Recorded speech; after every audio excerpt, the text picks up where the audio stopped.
You know that feeling when your brain just seems to give out under pressure? Well, it turns out it's not some sudden snap. Cognitive collapse is actually a pretty slow, almost mechanical process. And today, we're going to break down exactly how that happens, step by step. All right, so how does this failure cascade actually work? We're going to trace its path through 5 really distinct stages. We'll start with the very first trigger and take it all the way to a critical insight that might just change how you think about pressure for good. Okay, so where does all this begin? You might think it starts with some big, dramatic breakdown, right? But nope. The whole process kicks off much more quietly, with a subtle, almost invisible little twist in how you see the world around you. And this is absolutely the crucial point. Long before you even feel close to collapse, your mind has already started to warp how you see things. It's this initial distortion that's the very first domino to fall on the whole chain. And this is such a key idea to grasp. It's not that your mind just stops working.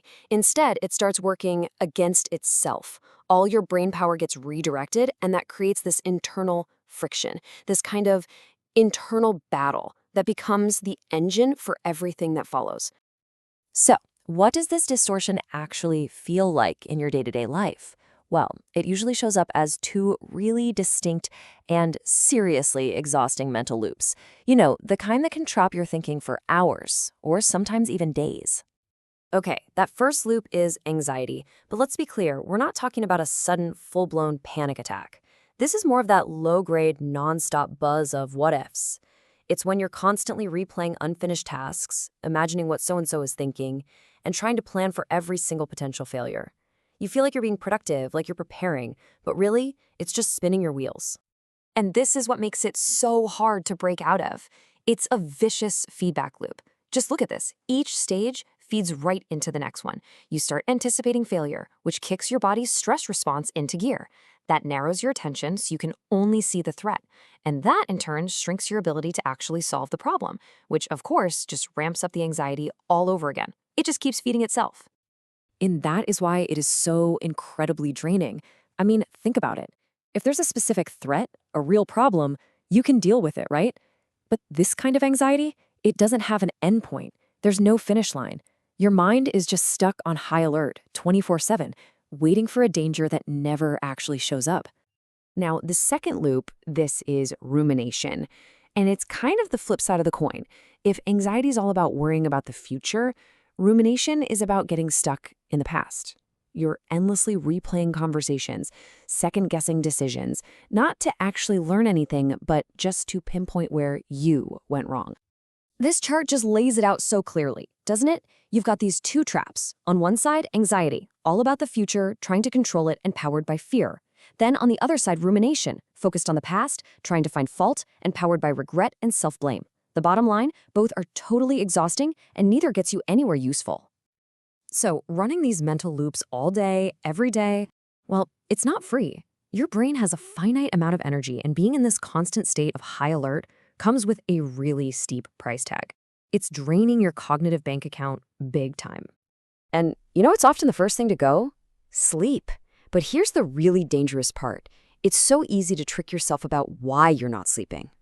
You tell yourself, oh, I'm just so dedicated, I'm working so hard. It feels like a badge of honor, like commitment, when really it's a huge warning sign that your system is starting to break down. And that lack of sleep, it sets off a domino effect through all your most basic mental functions. Suddenly, your concentration is shot. Trying to read a page feels like a massive chore. Your memory starts getting fuzzy. Pretty soon, even simple, everyday decisions feel completely overwhelming. And yeah, every single one of these is a direct result of that creeping exhaustion. This right here, this is the great deception of the whole failure cascade. Because on the surface, everything might look fine. You know, you look totally functional, you're meeting deadlines, you're getting tasks done, but that's just what people see. The internal reality is a whole different story. You're burning way more fuel just to keep the engine running at the same speed, and your reserves are getting dangerously low. Okay, so this raises a huge question. If you can feel that something's wrong, if you sense that you're slipping, why can't you just logic your way out of it, right? Why can't you just be more rational about the whole thing? And this is the question that is so frustrating for anyone caught in this spiral. I'm sure you've heard the well-meaning advice, right? Just stop overthinking it. Or you just need to prioritize. But that kind of advice completely misses what's actually going on inside your brain. Well, the answer comes down to a really critical distinction. It's not that you've lost your logic. You haven't gotten dumber. The real problem is that you've lost access to your logic. Think of it like your brain's bandwidth is just totally maxed out. I mean, real, solid, logical thinking needs psychological slack, right? It needs that mental space to step back, compare things, and really reflect. But when you're under chronic pressure, your brain has basically declared a state of emergency. It's diverted all its resources to managing threats and staying on high alert. There is literally no room left for that calm, quiet thinking you need to solve problems. And all of this leads us to what is maybe the single most important takeaway in this whole breakdown. Getting this final distinction is the absolute key to understanding what's really going on when you feel like you're caught in this downward spiral. Here it is. It's about capacity, not capability. You haven't lost your skills, you haven't lost your intelligence. Your capability to do the task is still there, 100%. What you've lost is your capacity. That's your available energy, the mental resources you need to actually use those skills. The car analogy is perfect. You still know how to drive, but there's just no gas left in the tank.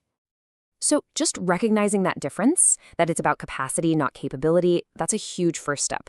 But it leaves us with one last kind of chilling question. All these signals we've talked about, the distortion, the mental loops, the exhaustion, they're all happening inside your head. They're invisible. So what happens when those signals are ignored for too long and your body finally decides it's time to step in and take over?